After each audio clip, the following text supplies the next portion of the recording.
Fala aí pessoal, sou Jorge Nicola, bem-vindos a mais um vídeo do canal, sempre bom ter vocês por aqui, sempre der tempo de pedir para deixar like, se inscrever no canal e ativar as notificações. E a força política de Júlio Casares vai de mal a pior. Nessa quinta-feira ele conseguiu a aprovação da proposta orçamentária para 2026, mas votação extremamente apertada, algo bem pouco usual desde que ele se tornou presidente do Tricolor. Foram 112 votos a favor da aprovação contra 107 contrários. Detalhe, esse é o tipo de votação que passaria com enorme tranquilidade, mas membros da oposição se juntaram e decidiram votar contra a projeção orçamentária por entenderem que precisavam se manifestar e protestar contra a gestão do Júlio Casares, marcada nessas últimas semanas por uma série de problemas. Teve a goleada por 6-0 contra o Fluminense, teve a questão das canetas de emagrecimento usadas em jogadores do time principal, o principal de tudo, o escândalo envolvendo aluguel e venda de camarotes de forma clandestina, enfim, um verdadeiro caos se instalou no São Paulo. Só para completar, dentro do Tricolor, muita pressão para que Douglas Schwartzman e Mara Casares sejam expulsos do Conselho Deliberativo. A dupla, inclusive, votou para aprovação da peça orçamentária de 2026, que prevê uma arrecadação acima de 900 milhões de reais e um superávit de mais ou menos 30 milhões. Só para completar sobre o São Paulo, informação importante, Tricolor e River Plate, enfim, se acertaram para aquela troca, que fará com que Galopo se torne jogador em definitivo do River Plate, Enzo Dias e Gonçalo Tapia a caminho de forma definitiva do São Paulo. Bora falar agora sobre a troca entre São Paulo e Botafogo. Quero trazer atualizações importantes. Essa troca não deve mais acontecer com 3 atletas para cada lado. Atualização da manhã dessa quinta-feira indica que o São Paulo vai mandar 2 jogadores para o Botafogo e vai receber outros 2 jogadores. Os alvos do Botafogo estão definidos, Ferrarese e Pablo Maia. O São Paulo ainda não conseguiu bater o martelo em relação aos 2 jogadores do Botafogo e é isso que impede no momento que um martelo seja batido. Pois bem, os alvos do São Paulo são Marlon Freitas e Savarino. O Botafogo não gostaria de perder nenhum desses atletas, mas permitiu que o São Paulo conversasse com os representantes dos jogadores para ver se o Tricolor consegue avançar. Marlon Freitas, volante, titular absoluto desde que foi contratado pelo Botafogo. Savarino fez um ano ruim, mas havia sido extremamente importante na temporada de 2024. Queria destacar que Joaquim Correia e Vitinho, outros nomes especulados, estão praticamente descartados. O Correia não quer se mudar para São Paulo, enquanto o Vitinho disse que só toparia conversar a partir de janeiro. Ele dá prioridade para propostas que vêm da Europa, até por isso esse delay, você espera que o lateral direito, que já foi da seleção, demandaria. Para completar, registrar que a especulação de Brenner continua. Há quem garanta até que o Brenner foi flagrado almoçando numa churrascaria com o Rui Costa. O São Paulo assegura que o atacante, formado no próprio clube, não será contratado. Quero te contar também que essa história de um camisa 10 próximo do Tricolor não confere, pelo menos segundo o São Paulo. E para completar, falei para vocês no vídeo da tarde dessa quarta-feira que as negociações com Gaston Ávila deram uma complicada, certo?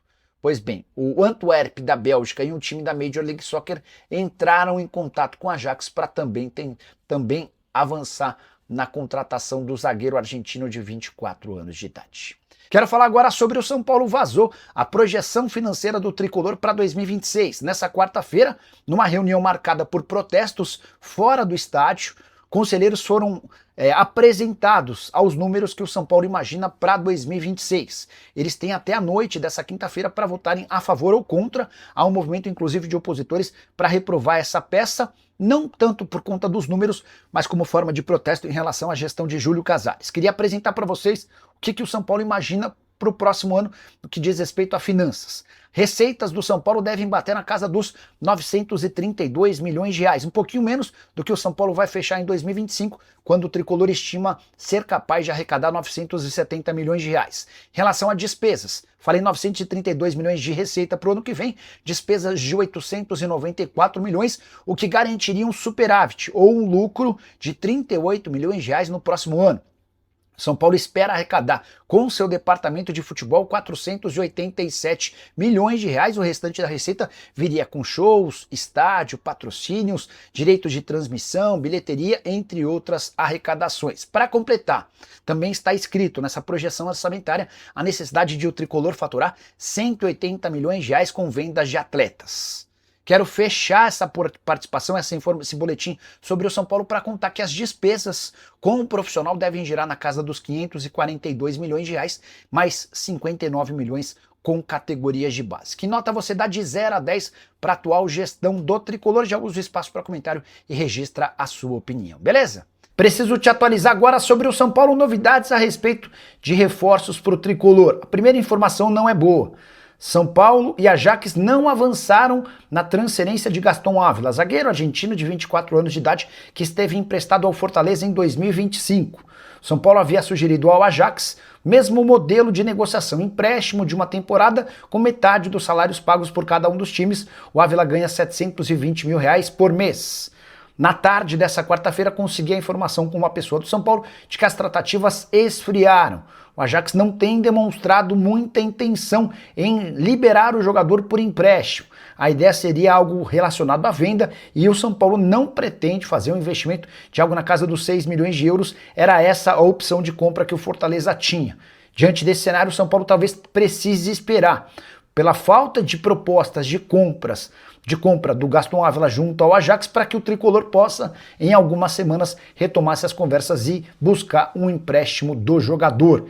Ele é o plano A do São Paulo para a zaga, por ser jovem, só 24 anos de idade, ter boa capacidade técnica e chegando sem custos, ele viria por empréstimo. Preciso te contar agora se existe alguma chance de Júlio Casares sofrer impeachment no São Paulo. Esse assunto passou a ser discutido desde a semana passada, quando o tricolor tomou 6-0 do Fluminense no Rio de Janeiro. Pouco tempo depois, 41 conselheiros do São Paulo fizeram um abaixo-assinado pedindo que o Casares renuncie. Essa possibilidade está completamente descartada. O presidente do São Paulo nunca pensou nem cogitou abrir mão do seu mandato. Ele é presidente do São Paulo até 31 de dezembro de 2026.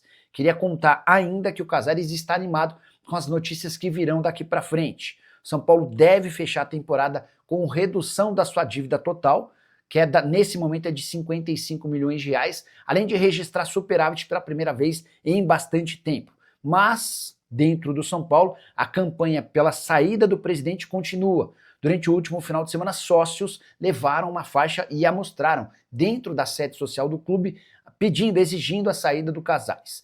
Para que o Casares sofra o impeachment, há necessidade de uma votação no Conselho Deliberativo com a aprovação de pelo menos 75% dos membros do CD, algo completamente fora da realidade. Embora tenha perdido apoio político recentemente, o Júlio ainda tem maioria dentro do Conselho Deliberativo, não há nenhuma chance, no momento, de 75% dos conselheiros votarem a favor da saída do presidente.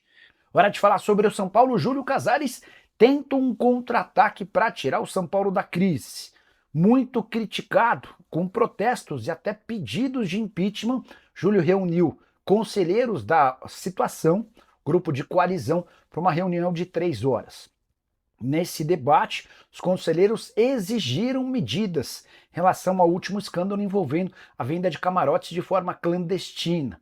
Eles também lembraram que o Júlio Casares nunca esteve tão enfraquecido politicamente. O que o Júlio fez? Prometeu zero proteção política aos envolvidos e apresentou um documento que pede mudanças no estatuto. São 2 focos principais. O primeiro deles, o fim do Fórum Qualificado para a criação de uma SAF. Júlio Casares está dando o primeiro passo para que o São Paulo possa avançar no projeto de sociedade anônima do futebol. Ele também quer a separação formal entre futebol e clube social. Estou muito curioso para saber como essa declaração, essa intenção do Júlio vai repercutir entre membros do Conselho. Para completar, registrar que a Comissão Legislativa do São Paulo tem 30 dias para avaliar o conteúdo desse documento e encaminhar para a votação do Conselho Deliberativo. Fala pessoal, estamos aí com atualizações importantes do São Paulo. Se inscreva e ative o sininho para receber mais atualizações do Tricolor. Deixe seu like que é muito importante para o crescimento do canal. Utilize o espaço aqui embaixo para registrar sua opinião. Ficamos por aqui com mais esse giro de notícias. Um abraço e até o próximo vídeo.